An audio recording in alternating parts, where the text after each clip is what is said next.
Good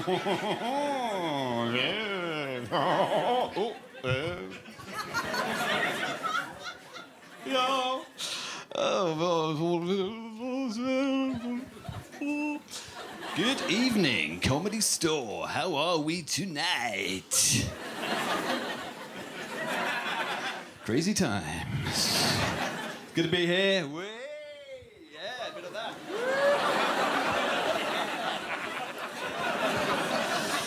That's my helium mic mime. Thanks very much. Yeah. 4 years at mime school. L'école de mime de Paris. Was thrown out for talking. They don't muck about either when they throw you out of mime school.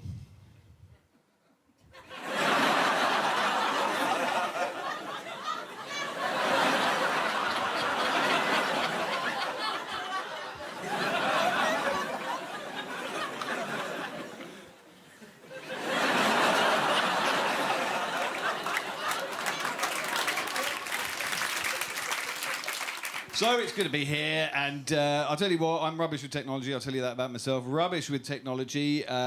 Basically, last week, my Skybox went on the blink, so what I did was I rang technical support, and what they said to me was, what you've got to do is you've got to switch it off, count to 20, and then switch it back on again. Now, that seems to be the main way of dealing with technological problems in this day and age, isn't it? You know, switch it off, count to 20, switch it back on again.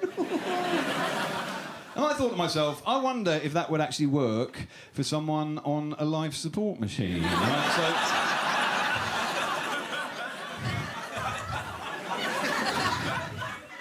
So I went to visit my gran in hospital and... Now, I'll tell you what's been annoying me recently. There's a lot of pretentious use of language in everyday life, in little things, and I've noticed this, and I'll give you an example. A few weeks ago, the gas man came round to my flat to read my meter, and I was out, right? So what he did was, he left one of those little printed cards to say that he'd been. Now, this has probably happened to you. You're out, the gas man comes round, leaves a little printed card. And what the card said on it was this, word for word, it said, "I'm sorry you were not in when I came to read your meter today. I will endeavour to return on Saturday." And I thought to myself, endeavour? That's bollocks, isn't it? That's not the language of the gas man, is it? That's more like some sort of legal document. "I am duty-bound to present myself at your abode in order that I may make a numerical quantification of the meter associated with the provision of natural gas within your dwelling, my lord." Just pop round, for fuck's sake. Because no one actually speaks like that in real life, do they? "Oh, darling, the gas man came round today while we were out. He's going to endeavour to come back on Saturday." Oh, God! We should endeavour to be here when he comes. It's a nonsense, isn't it? It's the wrong context for that word, because for me, the word endeavour implies that something quite heroic has taken place, doesn't it? You know, it's like knights of old. I think, all right, fair enough. If you're going to use that word, that's fine. But they should go the whole way, shouldn't they? Instead of putting a little printed card through the door, they should put a sealed scroll.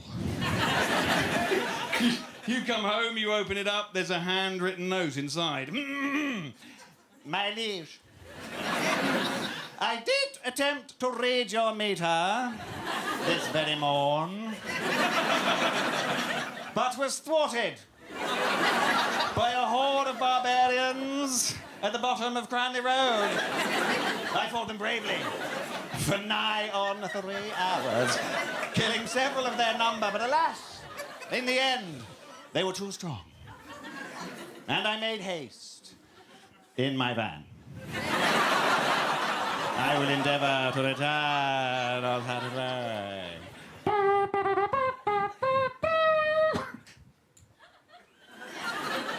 "Noble gas man, come this way, quickly."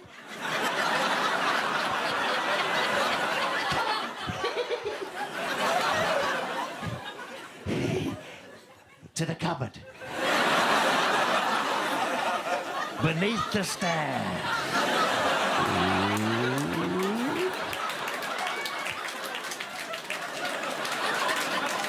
It's never going to happen, is it? Let's be honest. I think the worst offenders of all this wordy nonsense, though, has got to be estate agents, isn't it? Because last year, I bought a little flat, and some of the bullshit that I had to wade through on estate agents' websites was phenomenal. I'll give you an example of one, right? And I actually went to see this place as well. Word for word, it went like this, right? It went... Although presented in good decorative order... the opportunity arises to remodel the interior. I went round there, it was a bomb, sorry. Remodel the interior is like a bomb had actually gone off in the place. Imagine using that sort of language in a news report. Yes, Peter, it's absolute carnage here in Baghdad. And I'm standing here surrounded by houses where, quite frankly, an opportunity has arisen to remodel their interior.